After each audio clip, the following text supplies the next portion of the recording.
think to myself, what a wonderful world. So, ladies, today I am here with Tara Eisenhard. I always want to say Isengard, but I know that's not Eisenhard. And we are going to be talking about getting over the pain and loss of cheating spouses. So this is a hot topic. I'm so excited to be here to chat with, is it Tara or Tara? I want to say it right.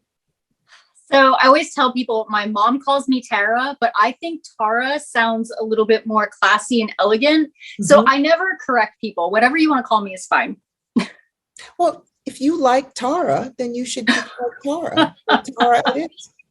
I'm here with Tara Eisenhard, and she's with us tonight to talk about getting over the pain and loss of cheating spouses. So why don't we just dive right in? Why don't you tell me about you, who you are, and what you've been up to and what got you to this point? Okay, so my name is Tara Eisenhard. I love divorce, which I know sounds really crazy. I am a child of divorced parents. I am an ex-wife. I am a next wife. I'm the previous partner of a divorced dad. So I've seen divorce and relationships from many different angles. Most of my experience has been positive. So these days I am a divorce coach. I'm also a family mediator. I'm an author. I'm an educator. My passion is really in changing the way that we view and approach divorce in particular. And one of my specialties is helping people to overcome infidelity because I have been there, done that. So my work is all about helping people to transform that conflict and confusion into clarity, confidence, and control so you can find peace and create a life you love. I love that clarity, confidence, and control. So much of what we would want in the aftermath of divorce. And so, hey, thank you for putting yourself like really out there and sharing. I always say the same about me. Listen, my grandparents were divorced. My parents were divorced. I'm divorced, and so my family was doing divorce before divorce was being done. Like back then, nobody got divorced. And if they did, they weren't talking about it. So I come from a long line. I understand what that legacy is like. And I also am committed to, like you, leaving it to be a legacy of freedom and possibility for whatever's next for you. It doesn't have to be all bad or all horrible. And so I wanted to talk about cheating in particular, because I find that most marriages, even if they stay together, have some form of infidelity in it. And often people think infidelity is the reason why people divorce, although that tends to be debatable depending on who you ask.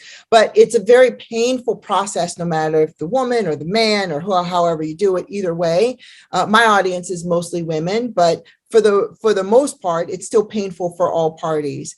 So I want to talk a little bit about infidelity.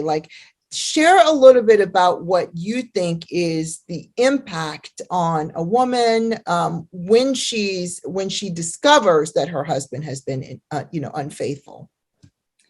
Yeah. So, it's a shock, of course. And so if I, look at my own experience, my ex-husband cheated, and we had decided that we were going to get divorced. And I was very happy that we were getting divorced. We worked together. It was a solution to a problem. It was this beautiful, wonderful thing that I was really happy about because our marriage was bad and I was happy to be moving on. And about 2 weeks after we had the conversation about getting divorced, I found out that he had a girlfriend. And it was such a shock and a slap in the face. And I knew that our relationship wasn't good, but I didn't realize that was happening. And I felt so stupid. And it was apparent to me the way that it all came out. I was the last one to know. With the exception of maybe his parents or something, but his friends, his business associates, everybody knew about this except me. And so it was a real, loss of dignity, and just felt incredibly stupid and blind about the whole thing. And it was such a shock to find out. Now, in that situation in particular, I was able to recover pretty quickly and realize that our relationship was bad.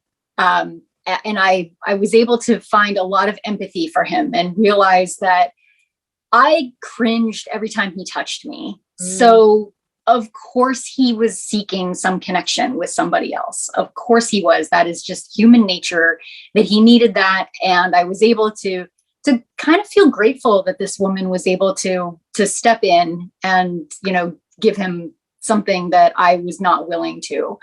And then fast forward, you know, a few years after that, you know, I've been in a long-term relationship with somebody and I found out that he cheated, and it was a very different experience. Still a little bit of a shock, although I had known that something was wrong in that case. You know, it was in the back of my head, but I didn't want to believe it. So it was one of those kinds of things. Still felt incredibly stupid. And, but that was a different situation because I had been very happy in that relationship. And so the loss and the devastation, absolute devastation, hit me so much harder in that case. And really, you know, just kind of knocked me down into this hole of grief and depression that was very, very different than my first experience with, you know, with infidelity with my ex-husband. You said so much there, so I want to pick apart a few things. So the first scenario, you said your initial reaction was shock, but then when you kind of pulled back and went, but it made sense to you. How did you transition from shock and then and then you said you were almost even grateful for her? Because I know a lot of women on here are like, from shock to grateful. That's a pretty far leap. And I completely understand it, but I would love to hear, like, how did you go from that moment where it was shocking because you were the last to know, and I get why that would be, and then kind of feeling like gratitude because it was clear that something was not being fulfilled. And I think for some women, even though they know that that's true, they can't get to that, what's on the other side of that. They kind of stay in the shock and hurt of it instead of moving to this. So how did you move from one to the other? Yeah, so it was actually a conversation with a friend of mine that kind of put things in perspective, because I just felt so stupid. I can't say it enough, how absolutely stupid I felt about the whole thing.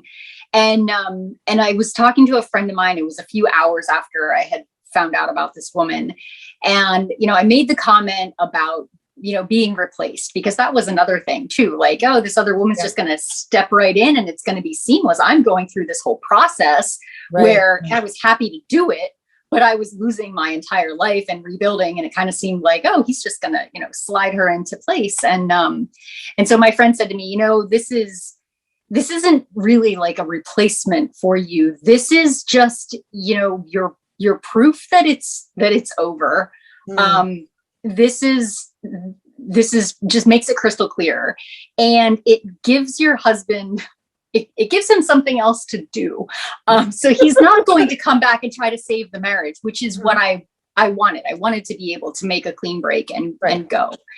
And it was that perspective for me that it's, you know, this isn't, it's not just a replacement. And I was able to really from there just kind of turn things around and step out of this story that I've been telling myself at that point, I'd been telling myself for a couple hours that I was just this, you know, wounded victim of infidelity. And I felt so stupid. And back into the story that I'd been telling myself for the weeks before that the marriage was bad, that we're moving on, that we've recognized that this is a bad situation for both of us, and we're going to fix it through the divorce. So it was a little bit easier to get back into that, you know, after having that conversation with somebody else. So how did you reconcile yourself? Because this is big stuff, right? Women do this all the time. We recognize something's bad, and you see it on every rom-com that there is, but I wanted to be the one to break up. Like, I wanted to be the one to say it, and I wanted to be the one to get a boyfriend first. Like, there's some, you know, for lack of a better term, I think there's woundedness, but there's also some ego in that statement when we're like that. It's like, it's okay for me to end things as long as there was no betrayal. And I get that, because you wanted it to be, I was above board. I wanted it to be above board. But then if we find out that he did something that wasn't above board, or that was basically a symptom of what we already knew, like you were ending, it was ending because it was ending, right? That was just clear. We get this wounded place in us where and we can't move on from that. So you're very fortunate that you had a good friend to kind of like go, this is just evidence of what you were already experiencing. And how do you get from that wounded place of like being able to let go, because they're still in that not being chosen or preferred, or to your point, I love that. I know I felt that way. Some other woman's going to come in and like take over my family. And even I felt that way, I think, when he got his first long-term relationship, and there was years gap, but he beat me to it. And so it was like, wait a minute. He gets to be the one to give my daughter this beautiful family, and I don't get to do that. And that's all I've ever wanted. How did you move beyond that? Because I for some women, and I know it was for me, it was very real, feeling like he just like plucked me out and then insert other woman. Yeah. And you're absolutely right. It is. So that ego bruise is hard. And you want to be the one that does it right, or you want to be the one that does it better. And what I realized for myself is that I had been in this bad relationship. Mm-hmm. And I really just needed to be by myself. I could have, I always tell people like, oh, you want a boyfriend? It's easy. You can go find one anywhere, but it's not going to be one that's good for you. It's not going to be one that you necessarily like, or that you want to have a long-term relationship with. Yeah. And so I had to get really clear on that, on my personal goals and what I wanted for myself, and take that time to just be alone. And figure myself out, put my life back together, and devote some of that time and attention to myself. Whereas my ex was just, he was parading around with the new woman and the new car and the whatever. And, okay. Yeah. He had the combo, the car, the new, the whole thing. All of it, right? Wait, I have one question. Did he have the toupee? Was he a toupee? I'm just kidding. Yeah, that's so cliche, but you see that men often, it's a result of it's still, to your point, you took the time to be alone with yourself. And what often men do is jump from one woman to another, or women do it too, from one relationship to the next. And then they're just accumulating other things they think will make them feel whole, but it's not really. Exactly. And what I realized was that I had this incredible opportunity to create a life that was my own, which had been a big problem in the marriage, was that I wasn't able to really be myself. And so I was able to think about this as just this, kind of like a blank slate. I'm going to be able to do the things that I want to do. So I was able to take the time to I bought myself a new house. I moved closer to work. I started taking yoga classes. I took a photography class. I did these things that were really nourishing for me, and that fed my soul in a way that I hadn't been able to before. Yeah.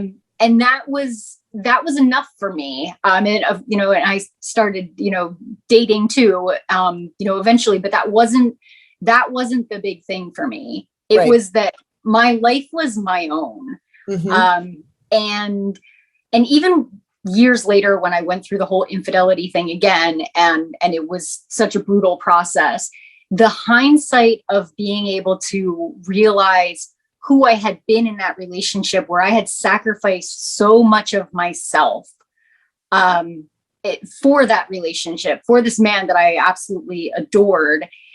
And then to not have that anymore. And I was just this broken, bruised shell of the woman that I wanted to be. Mm-hmm. So once again, it becomes, okay, now I need to take all of that, everything that I had put into my energy that had gone into the relationship, either, loving my ex or hating my ex, whichever one the situation was, and turn that around and give it to myself and nourish myself. And that's what it became about. And when you do that, when you're able to find that peace within yourself and you love your own life, you stop comparing. And when you do, it's just a little bit funny. If you do take the time to go back and, look at their social media or whatever, and you can kind of laugh about it and be like, oh yeah, okay. I guess that's what makes him happy now. Yeah.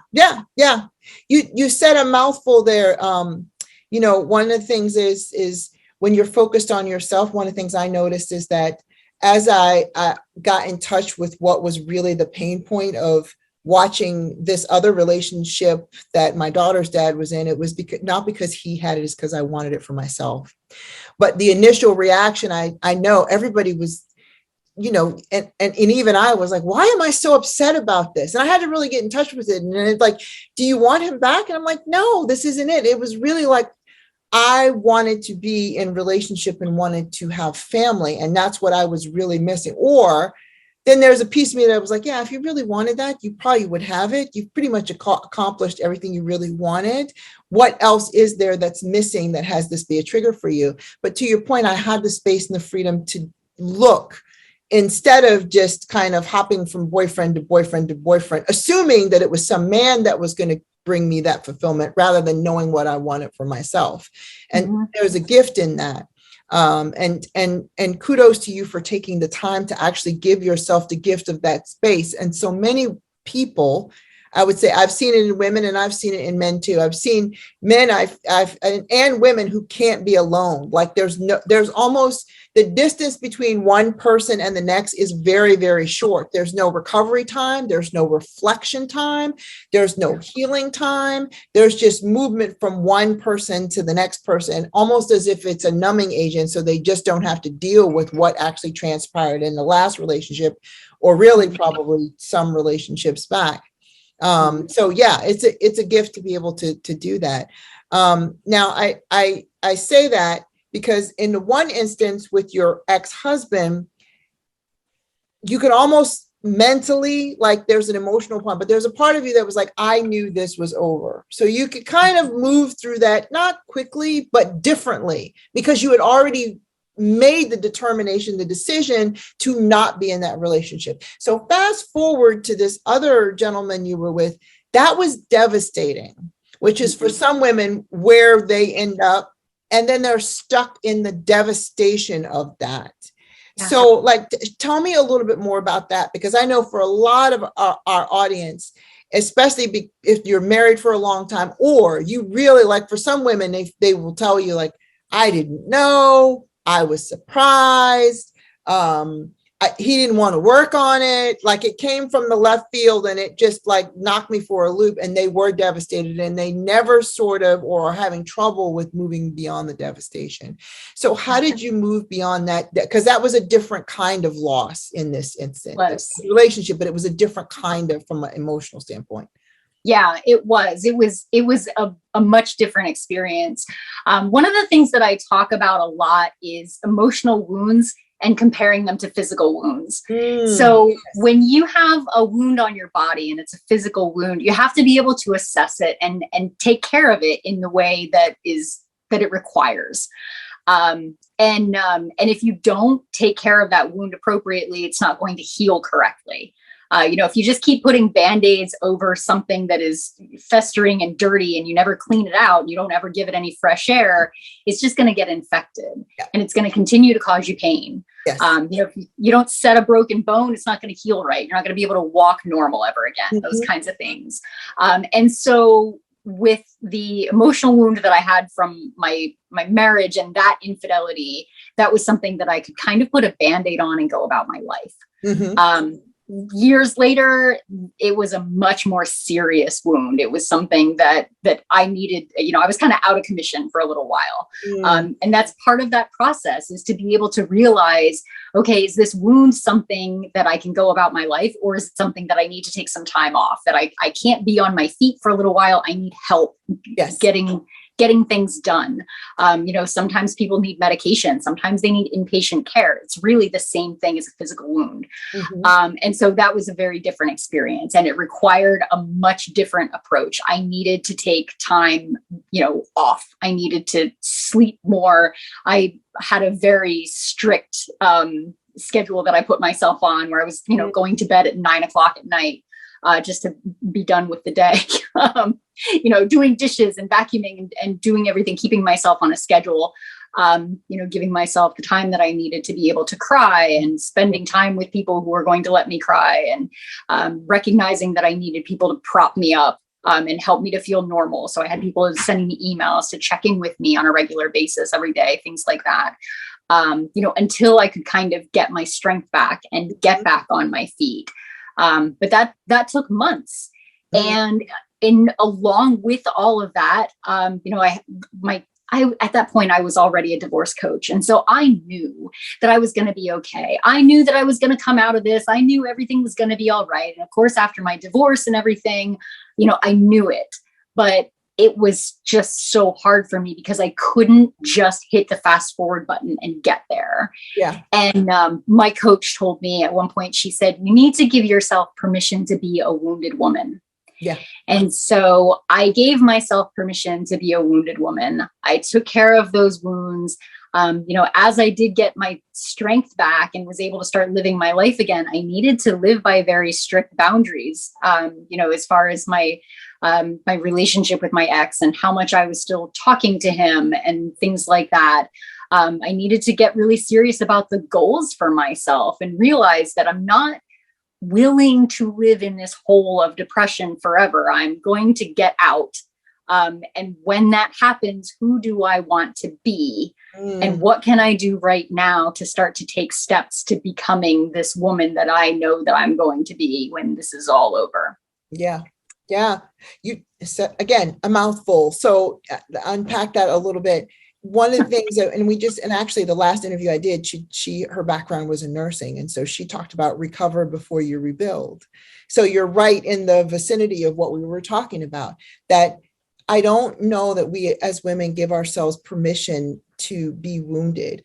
That thing, especially for women who are mothers, but it's like you can never take a sick day. Like there's this thing. And even in our culture, our work culture is very masculine driven. You can't be off. You can't be sick. I mean, even our maternity leave is 12 weeks, which is really a joke in terms of recovery and bonding and all that. I've been talking with people about that.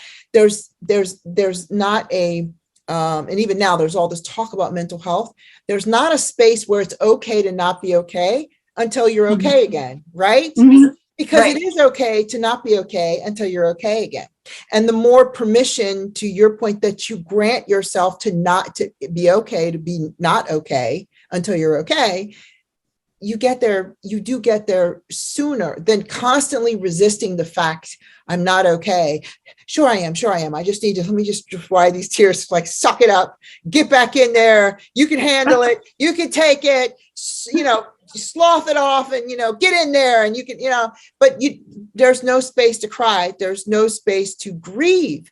You were hurting and it was a loss, and stepping over that almost diminishes the feeling you had for the person, almost like it wasn't real or wasn't so, or denies it. And pretending you didn't really care about him doesn't make you feel any better about how you feel when you're in that grief space. It's like, pretending it's not hot outside and you're sweating to death and need some water is like not making you cooler by the minute. So I applaud you for doing that and giving yourself permission.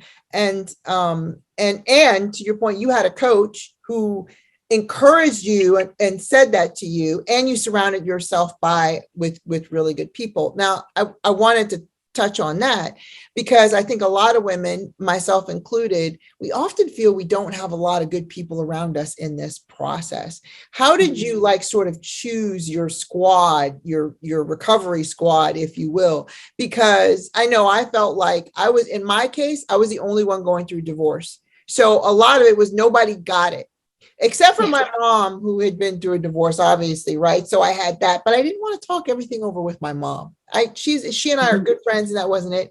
But she wasn't. But in terms of like a cadre, so then it was either support groups, which really weren't that prevalent back then, and then I just couldn't find a lot of people to talk with. How did you create that for yourself? Because I just heard another statistic, around when you make declarations and surround yourself with a group, you're like 90% more likely to heal, to move your goals further, faster, to like achieve something.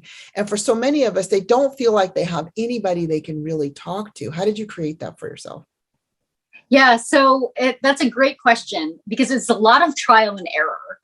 And one experience that I had that was really kind of shocking to me, my sister and I have always been really close. Not always, but since we've become, grown-ups enough, we've been very close. And so I was really leaning on her a lot as I was going through this process. And one day she said to me, I don't want to hear about this anymore, because it makes me really sad, and it's really upsetting. And I just don't want to talk to you about this. Mm-hmm. And I was flabbergasted. Yeah. This is my sister, my best friend, the person that I talk to about everything. This is the most devastating thing I've ever gone through in my life. And here she is saying, I don't really want to hear it. Sorry about your luck. Yeah.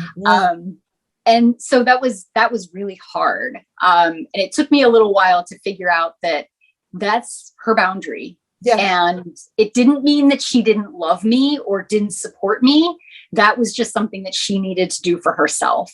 Right. And so it really helped me to see that not everybody's going to be able to be part of your support squad. Absolutely. And some people are going to give you advice that just is not appropriate for you. They're going to come to you with their own filters, their own horror stories, the experiences that they've had. They're going to tell you that you need to do X, Y, and Z, or that you should never do X, Y, and Z.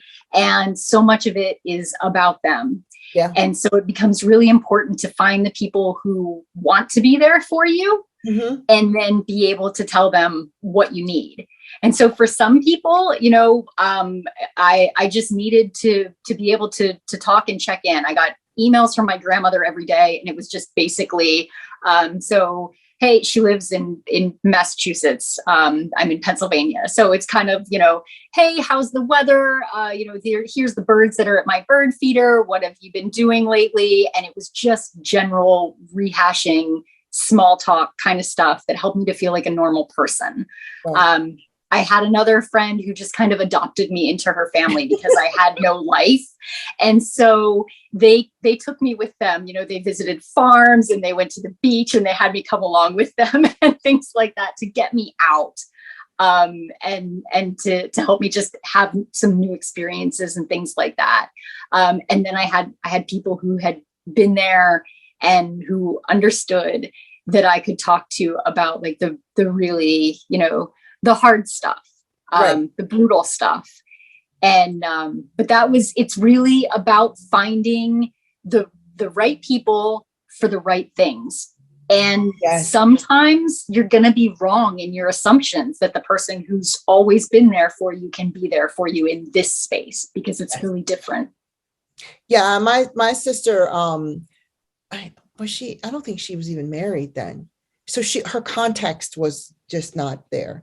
And so she could listen, but her context, it was just out of, she had no relationship to what I was really going through. So short of listening, and, most of her advice revolved around what to do if she was dating a guy. But I'm like, this isn't some, you know what I mean? It was like a deeper, she just didn't, and much love to her. She listened to me. She never, poo-pooed me or not. And, we had our thoughts and opinions about it, but she was always really, really supportive. But I didn't also go to her with a ton because, she didn't have the context. She wanted to be loving and supportive, but she'd never been divorced. She'd never even been married. So and she didn't have children at that time. So there was no relatability except for anecdotally and through me. She understood that I was in pain, and we had the same childhood. She knew what divorce looked like. She had experienced it. It just wasn't the same. So I hear you. It's important. And every other friend I had that was close was married, some of which my former husband and I had introduced together. Our best friends married each other, and they were still married. Yeah. So then that even was challenging, because then you have the whole, it's unfolding in front of even all of our friends. And then, even that was difficult, because and for a while I pulled back from my friend, because if I confided in her and he confided in him, then they're having pillow talk. They now know things that we don't know, that it's a withhold. So then it erodes the friendship, because she knows stuff about my husband that I now do not know, because it's from her husband that she can't tell me because it violates do you know what I mean? It was challenging to find, to your point. I had to create the right people. And for me, many of them were outside of my network, because we were so close as a family. I was close to his mom. He was close to mom. Like, we were very, very close. So in that network, it was hard for those people to not have an opinion about the whole situation. And they were experiencing their own loss of family as a result.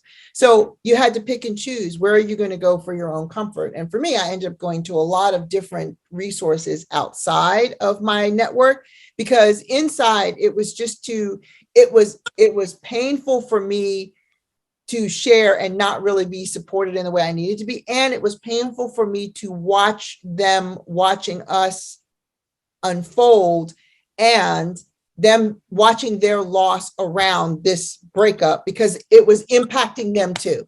Now, my friends that are like, do we invite her? Do we invite him? Who's going to bring the kids? Is this weird? Can they both come?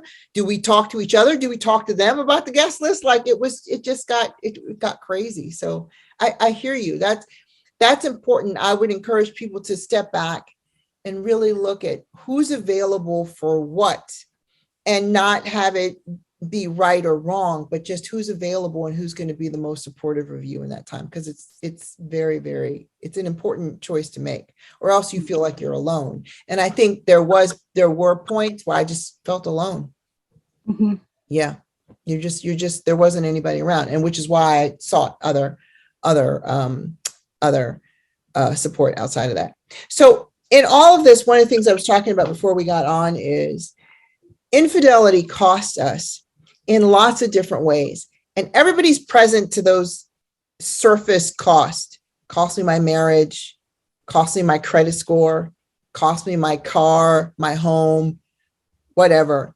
What are those other costs that people aren't aware of, that either it costs you, or that you've noticed in your coaching practice with women, that there are some pretty big intangible costs, not related to all those other things, which are very valid and real costs, but there's other things that it costs women overall. So there's a couple that come to mind immediately.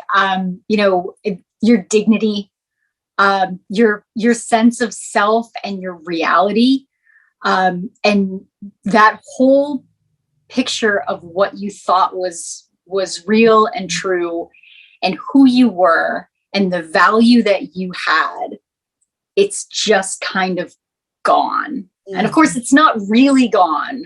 Right. But when you're in that space, it's gone. It's just, you've been robbed of this. Everything that you thought you were, and the value that you thought you had, and the confidence that you thought you had to be who you were in the world. And now all of a sudden this pulls the rug out from under you. And suddenly you realize, people have been, laughing at me behind my back. Everything that I thought was real is not. This person I thought I could trust, I can't. I thought this was my home. It's not. I thought this space was sacred. It wasn't. All of that just gone. And that's a huge cost. And it's one that is really brutal and very hard to recover from. You can improve your credit score. You can make more money, or you can get reimbursed in the divorce settlement.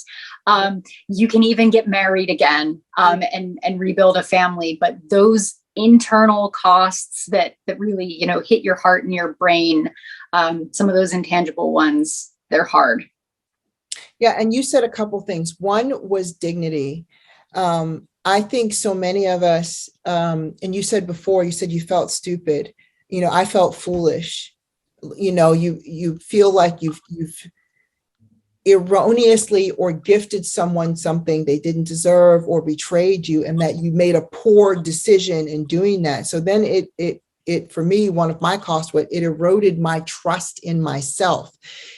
I didn't believe I had the capacity. Now I question, am I making the right decision? Is this the right decision? You begin to question everything, because if I believed in him, in this, in us, in this construct, and it's not true, none of it was true, or I was foolish to believe in that, then where else have I made mistakes? Or what else am I believing in that's just false or an error or erroneous, which is pretty big. And then the other one I know I've shared many times with my own audience is what I call battered femininity. My femininity felt battered. I questioned my own value as a woman, as a woman who was attractive, who was smart, who was intelligent. It wasn't even about confidence. Like I know I can get a job, and I know I can go, you guys still catcalling you or whatever. That wasn't it. I didn't really believe it was more than like this surface facade. It wasn't like something that lived in me deeply. It was something that had to be proven to me externally, like I needed validation of it, instead of it being something that I knew about myself, that I am a smart, intelligent, beautiful woman who is very capable of making decisions. And I feel comfortable with that, regardless of whether someone validates me. So these costs are really big. The dignity one was really one that hit me like really in my heart, because I've felt that, especially when you feel like other people knew so much more than you feel like, and the word you used was robbed. And that is a huge thing. You feel like something was stolen from you, which is really big, really big. How do you move beyond that feeling of being robbed? And for me, what I felt was robbed was my dream. I felt like you stole my dream. You were like a dream killer or dream, stealer or whatever, dream catcher, except I wasn't catching it right with you. And that was the biggest infraction, because I felt like I bought into some construct we created, but it was really something I created. And in my mind, I created it that he was aligned, but he really wasn't. And then I felt like, well, you took that from me, right? Like it wasn't ever true to begin with. How do you reconcile yourself? Because even in that was a loss of dignity. It never was what I thought it was. And then you feel like, well, now I feel like really an idiot. I feel foolish. Yeah. So, and therapy helps. Of course. And it's always so present. Sometimes I forget to say it, but therapy really does help. And making sure that you're working with a good therapist too. The first therapist that I went to after my last relationship imploded, I'm sitting on the couch and I'm crying, and she basically said something to the effect of, "Oh, but honey, you're so pretty. You're too good for him anyway." And I was just kind of like, what? No. So a good therapist that is, willing to meet you where you are and work with you on your goals is a huge piece of that. But you're right in that you have to grieve not just all the loss of what's happened in the present, but you grieve the loss of your future. This dream that you had, the vision that was there, the things that you were working towards, all of that is gone too. And so you have to go through that grief process. And Yes. it ends up being a lot of grief processes, because first you have to grieve the loss of the relationship, and you grieve the loss of your, your external family members, all of his family members that you were so close to, and all of those relationships, and the past and the present, and the reality that you thought was there, and the future that you thought you were working towards. So you go through all of this grief. And something that I have found is really helpful was to realize how much we grow and change along the way. And so for me now to sit here and look at what happened to me 10 years ago, more than 10 years ago now, when I went through this horrible betrayal, I'm not the same person anymore. Yes. And I have sat and I've made lists to be able to prove to myself all the ways in which that's not me. My hair is different. None of this hair on my head existed when that happened. My fingernails, the cells of my skin. I have had so many new experiences. I have different friends now. I have different goals now. I have a different job now and a different car now. And all of these ways that I have changed. And so it becomes a lot easier to let go of that experience, because I know that it didn't happen to the woman that I am right now. I don't have to hold on to that baggage. I can carry the lessons learned by that woman that I was, but I don't have to hold on to all of that hurt and pain and distrust in the life that I'm living right now. You touched on it. We've touched on it briefly a couple of times, like the grief. I cannot, and you've mentioned it before, like, overstate the importance. And I'm not saying you should live there, but I do think a lot of women do not allow themselves permission to actually be present to the loss, and not just the loss. Like, what got me is I am grieving the relationship I never really had. I thought I had something, and even that realization was something I had to grieve. I didn't even have what I thought I had. It wasn't even there. I had something completely different. And both were equally important, because I thought that I was working towards A, and that we were A kind of couple, and X, all this other stuff. But really we were a B kind of couple, and both were a loss to me, something to grieve. And if you don't give yourself permission to be in that space, it's really hard to do what you just said, was to look back to see how far you've come, because you've not really mourned the loss of even who you were. And until you can do that, it's very difficult, I think, to evolve into that next level of person, because you don't acknowledge that who you even really are in this moment. So how can you even move on beyond her? Right. Yeah. I can, and to your point, thank you for mentioning therapy. I think it cannot be under, like, I am a coach. I am all pro coach, love coaching, gun ho. And I tell anybody any day of the week and twice on Sundays, get a therapist if you need one. They are absolutely worth it when you, to your point, find the right one. And therapists are just like anybody else. You don't just go to a doctor or tailor or nail tech or wherever your hair is a really good one. How many people just walk into any salon and are like, I'm okay with whoever does my hair? I promise you, women put more energy and effort into their stylist than they would their therapist. And they're equally important for different reasons. And I've even traveled. I knew somebody else told me that he used to fly back, a guy, to Ohio. He moved from here. He used to fly back to Ohio for his barber. Oprah goes to Anastasia of Beverly Hills for her eyebrows.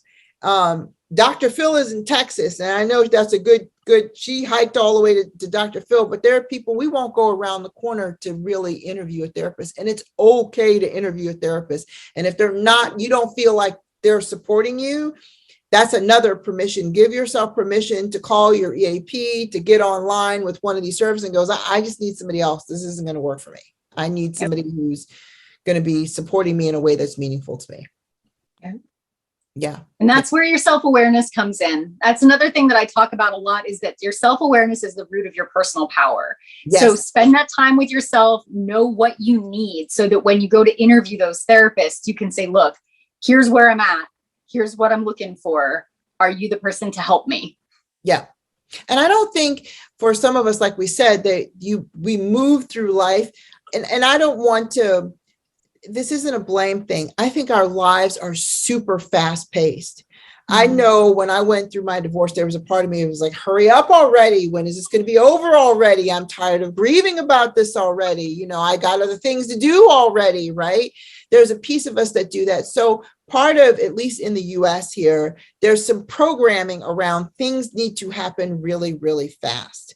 But this is really around the healing of your heart, your soul, your spirit, your mind. And, you know, to your point, don't rush that process. Like, really give yourself permission to get what you need from your therapist, from your squad that are supporting you, your community, your friends that are supporting you through this, from a coach, from anybody else that you're engaging, and also, most important, from yourself. I mean, you have the wisdom to kind of know that I need to step back and just be with me and love up on me for a while, which is really deep wisdom, because so many of us just get caught up in that fast pace. And especially if you have kids, we just, well, I don't have time. I'm a mom. The sandwiches have to be made. It's like, I got a soccer game to go to. I'll cry. Yep. I'll cry at 10 o'clock tonight, which never happens, because you just fall asleep and crash on the bed at 10 o'clock at night. You'll cry in the porta potty at the soccer game, because that's what happens. Yep. I you know what? I used to laugh about that, because I was like, I used to say I suppressed, and I would have what I called seepage, right? And so I'm sitting there and I'm watching some commercial about it's Christmas time and the grandmother calls, and I'm like, touching. This is not really, you know, I just got the new iPhone, and it's like a family trio and everybody, and they're laughing about something. And I'm like, oh, just think tears would just seep out at like random weird times, or somebody would say something at a meeting and they would applause, and the applause, because it's loaded with emotion, would just generate something in me, and I would just start crying. So yeah, buried emotions. I think I've said this a bazillion times. Elanya Van Zandt says buried emotions don't die. And so you can give yourself permission to have the space to let them come up and be, or just watch them come up and be at weird, crazy times when you least expect it. So yeah. So we talked about the cost a little bit. What lessons did you learn from infidelity? And everybody I know is listening is going to be like, don't trust men, right? All right, like swipe left on that. Come on, like that's not the lesson. What are the really, you know, for you, or like the profound lessons that you got out of these experiences? So I think that it can really be summed up in that the meme that floats around Facebook that says that you know, the bird sitting on the branch doesn't worry that the branch will snap, because the bird has faith in its ability to fly. Yeah. And I think that is the biggest thing. It's not about not trusting men. It's about trusting yourself and your intuition, and having more open and honest conversations, and building a relationship where you're talking about these kinds of things a little bit more. You know, for instance, what is infidelity in a relationship? Because that looks different to different people. For some people, emotional infidelity is a deal breaker. And for some people, you know, it's got to be physical.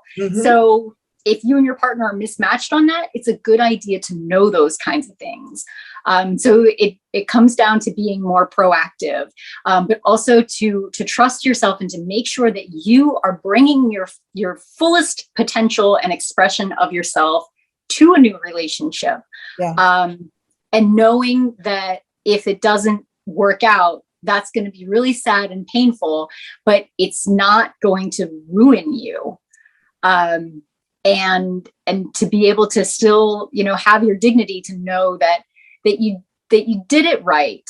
And that you didn't over sacrifice, and you didn't avoid the problems, and sometimes this happens and it really does suck, but have faith in yourself and have a relationship where you continue to have faith in yourself throughout the relationship.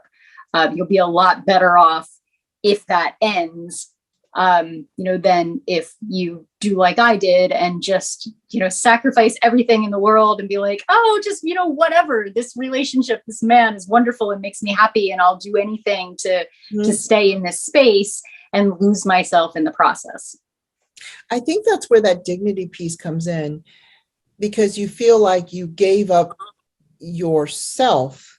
And then in that, there's this loss of dignity, because you became something for someone else who ultimately there was no reciprocity there. And even if there had been, you probably still would, eventually there would have been other issues there. When people give up themselves for someone else and then they give up themselves for you, there's not this healthy interdependence. There's an unhealthy codependence, and then that doesn't work either. And I think for a lot of people, we don't realize that's where the dignity piece comes in, but you don't realize it until after the fact. And you feel like, I gave up myself and my life for this person. And why did I do that? And that's really, really, really painful. And I also think, to your point, I've often said, I think I did a post about this last week or a couple of days ago in my group. Trust is really about your ability to trust yourself no matter what they do. So knowing, to your point, that if the branch breaks, I can fly, and the landing might be bumpy, but I'm still going to land and be okay. Right. I think for so much of it, what we want to do is be like, I don't trust men. And it's mostly because we don't trust that we will handle what they do. If they do something off script or something that we don't appreciate, we don't trust ourselves in standing for what it is we really want. And that is what really costs us the most ultimately, when you sacrifice all that you are, all that you want, just for the sake of having a relationship or a title, right? It's not even a relationship you want too. I've seen that happen. Like, I'm going to be everything, and this isn't even what I want. And then hindsight's 2020, you're feeling like, oh my gosh, then, I do feel foolish, or I do feel like I was wronged, and I was wrong because I sold out on me for we, and it wasn't even the we that I wanted. Yeah. And if you take away from that and say, I'm never going to do the we again, then you're just continuing to punish yourself. Exactly. You're denying yourself the fulfillment of having a good, healthy relationship because of something that somebody else did. And then you just continue to suffer as a result of that. So that's not good either. Yeah. And it validates your limiting belief of yourself in that whatever men do, I can't handle. So I just won't ever deal with men. And that's not the truth. It's not the truth at all. Women are beautifully capable of handling anything.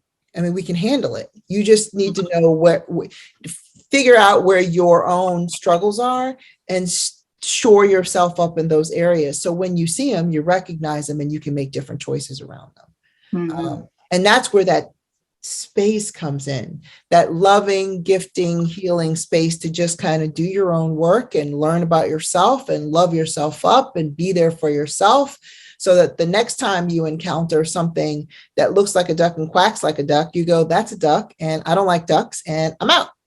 And I love it in a nice way, not in a mean way. And that's the other thing. Exactly. I think for so many other women too, it's they're angry and they don't give themselves. That's where the anger also comes from suppression and denial of the fact that you're sad and grieving. Be sad and grieve, and then let the anger pass through. It'll eventually dissipate. And then you don't have to take that, you don't have to project that forward onto the next gentleman who just showed up in your sort of orbit. And then you're projecting onto him all kinds of craziness, when really you could just go, you know what? No, thank you. It's been a pleasure. Or maybe not. It's been what it's been. Vaya con Dios, right? It's not always a pleasure. It's not always a good time. You don't have to acknowledge something that's not true, but you can stand for yourself in the face of this isn't what I want. And I'm unwilling to pay the price, the cost of my dignity, the cost of myself, the cost of my soul, the cost of what I really want in a relationship, just to be a part of a we. It's not worth it. Yeah. Yep. Yeah. I would say of all the lessons I got, that was probably one of the biggest ones, that selling out on me cost me more than anything. Yeah. Yeah. Awesome.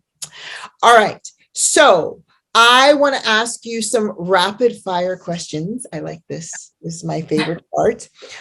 Is there anything else you want to add before we get into the rapid fire? This has been a really great conversation, such really good, juicy nuggets of really grounding women in who they are, not so much what has happened to them or what even they've been through. Those things can shape us, but they don't make us. Is there anything else that you would add to this conversation that you think women need to hear? So the only thing that I would add is what you just said about this shaping us. Mm-hmm. I talk a lot about the importance of integration, and we've talked a lot about the grief process and how important it is in honoring the fact that the relationship was real, that it existed, that it was part of your life, that it was at one time a good and enriching part of your life. Mm-hmm. And it brought you to where you are right now. And as long as we are growing and changing, and as long as we love ourselves, we have to love and appreciate and respect the journey that we came from. So, so many times people want to just, kind of take an axe and be like, yeah, I'm just cutting away my past and I'll never speak of it again. And that's not healthy either. So, yeah, it's all a part of you. We are a rich tapestry, an amalgamation, a collection of stories and experiences, and any one of them shape us into the person that we've become. And so you can give each one reverence for what it was and just the shaping of you. And then you get to choose the making of you. So yeah, it's really important to acknowledge the totality of yourself and not just try to cut off that part of your life or that part of yourself in denial, because that has gifted you some beautiful things too. Yeah. Exactly. Awesome. All right. So we'll do my little rapid fire here. Thank you very much for being here. I do appreciate that. So my rapid fire questions, you can answer in under a minute or less. The last person said, these aren't really rapid fire. They're kind of thought provoking. So if you need to think about them, let me know. So what's bringing you joy right now in your life? Oh, okay. So right now what's bringing me joy is the warm weather and my animals. My favorite husband and I just adopted another cat. So that's been really sweet to see him kind of integrate with the other cats. And so that's been really nice. And the warm weather is great because it's not freezing cold. My AC is out. I'm probably really sweaty right now, but I'm happy to not be freezing. Okay. And I love that you just said my favorite husband. That was awesome. So far, he's my favorite. I'm not gonna step over that. I thought that was awesome. That's great. Oh my goodness. Yes, my favorite. So far, he's my favorite. We'll see, right? I'm sure he will remain so. All right.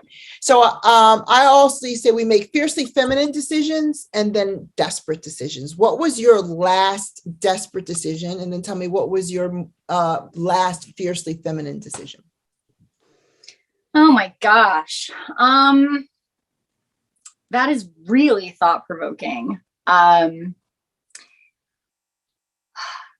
So I can say with regard to the infidelity, I made a lot of dumb, desperate decisions. I don't know if I could pick one, but I can tell you a really strong one about, being fiercely feminine. And that was the day that I decided that I was going to, go no contact with my ex. I had been really wishy-washy with him. He cheated and it was awful, but I still tried to be friends with him. He was, I was the shoulder he was leaning on, so to speak, and telling me, the things that were going wrong in his life and the things that he was struggling with, and things weren't working out with the new woman as much as he thought, blah, blah, blah. And I thought that I was, doing a good thing. And I thought that I was being nice and compassionate. And I wasn't. I was getting in my own way of my own healing, and I needed to just let him sleep in the bed that he made, and I had to take care of myself. And so that was it. That was the strong, fierce feminine right there when I said, no, I'm not going to do this anymore. Awesome. And was the desperate decision to keep continuing to talk to him before then? That was probably one of them. I guess if two sides of that coin. So yeah, I could say that. I didn't feel desperate in that moment. It wasn't like I needed him so much. But it was stupid. Totally hear you. What was the last thing you indulged yourself with for the pure pleasure of it? Also, another thought-provoking question. Oh, indulging for the pure pleasure of it. I'm always saying the feminine comes alive in pleasure, in joy. And we don't gift ourselves enough of that. So what was the last thing you gifted yourself with just for the pure pleasure of it? Because why not? So it was probably, and I paid the price with a sunburn, but I spent a few hours just doing absolutely nothing on a beach last weekend. Oh, awesome. Yeah. That would have been a pure pleasure. Have been there, done that, and paid the price for that.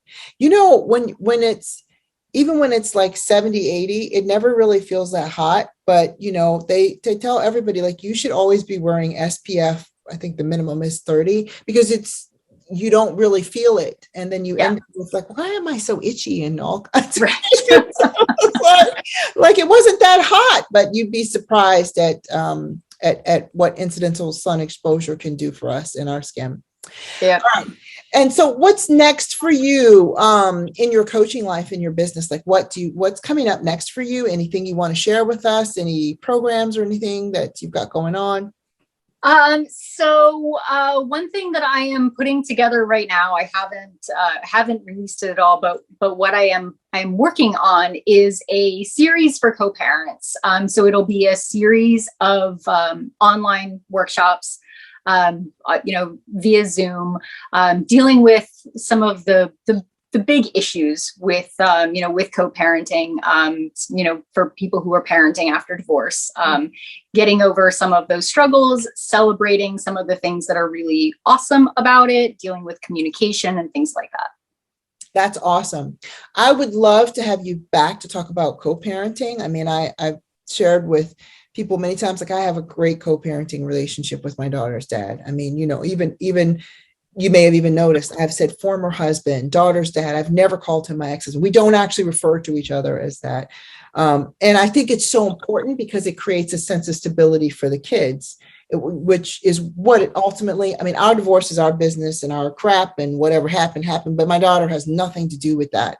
And so it's really, really key. But everybody doesn't have that framework around it. And so co-parenting is like the big thing these days. And I would really love to spend some time. So I will definitely have to have you back to talk about that, maybe coinciding or shortly thereafter you're launching it. So that's really good to hear you're doing something with that. I don't think there's enough stuff around co-parenting, and it's more and more prevalent and common than you think. Very few people. There is the big gray divorces coming up, and those are people that are waiting till their kids out of their house, but there's still a huge population of people that are divorcing and they still have kids that they're trying to launch into the world. And so that's a big deal. So I'd really love to spend some more time talking with you about that. So where can we find you? What are your handles? Where are you? Where you mostly hang out on social media? Let us know where we can find you. Yeah, so I am I'm on Facebook. You can look for Tara Eisenhard Divorce Coach. I'm on Twitter at Tara Eisenhard. I'm on Instagram at Tara Eisenhard. I'm on TikTok at Divorce Coach. Or also at Tara Eisenhard, but I don't post on that. I post on Divorce Coach. And I'm on LinkedIn if anybody wants to connect with me, professionally on there. And then my website is taraeisenhard.com. So you can go there to learn a little bit more about what I do, where I've been, my book, all that good stuff's on there. Awesome. Yeah, I'm going to definitely check out some of your TikToks. I would love to see your TikToks on divorce. I was on a bunch of your other things, but I didn't have a chance to get to TikTok. And also, it becomes a black hole. So I have to like wait till I have time because then I'll start watching videos and then I'm like all over the place. So I'm looking forward to checking you out that. And you had a free gift for the guest that we can put in the show notes and in the group. Do you want to say a little bit more about that? So absolutely. So that was a quick consultation to just kind of talk about whatever it is that's going on and get some quick answers and some general direction for anybody who is struggling with the human side of divorce. I like to say that divorce is a human process with a legal document attached to it. Yes. I work on the human side for people. Which is fantastic. I think more of the world is looking at it, thinking about it from the paper process, the legal process and what they can get out of it. And very few are really looking underneath of it to create the human actual dynamic and really getting the impact on the two people involved and the children involved in it and the family involved in all of this. So I appreciate you doing this work. I appreciate what you do. I appreciate who you are. I appreciate the perspective that you brought to this. And this was such a really rich conversation. And I thank you so much tonight for being here with us. Thank you. And I, appreciate you as well. And the more of us that are out there that are talking about this, that are giving people a place to be heard, and to get tools to handle, manage their lives around all of this, in a more productive manner and peaceful manner so that they can, be okay, that the better. Absolutely. Absolutely. The more love we can put into the process, there was love going in, there can be love coming out. Right. Absolutely. So thank you again for being here. It was my honor to chat with you. You guys check out Tara's information. I will have a post in my group about it with all of your handles on there, including a link to her consultation session that any of you can take advantage of, that she is giving to our group for free. So I would highly recommend you do that and engage her, follow her on her handles. And I hope to see you around the superhighway of life and in the divorce rooms. And let's keep doing good work out there. Absolutely. Thank you so much. Great. Thank you for being here. Have a great evening. You too. I think to myself, what a wonderful world.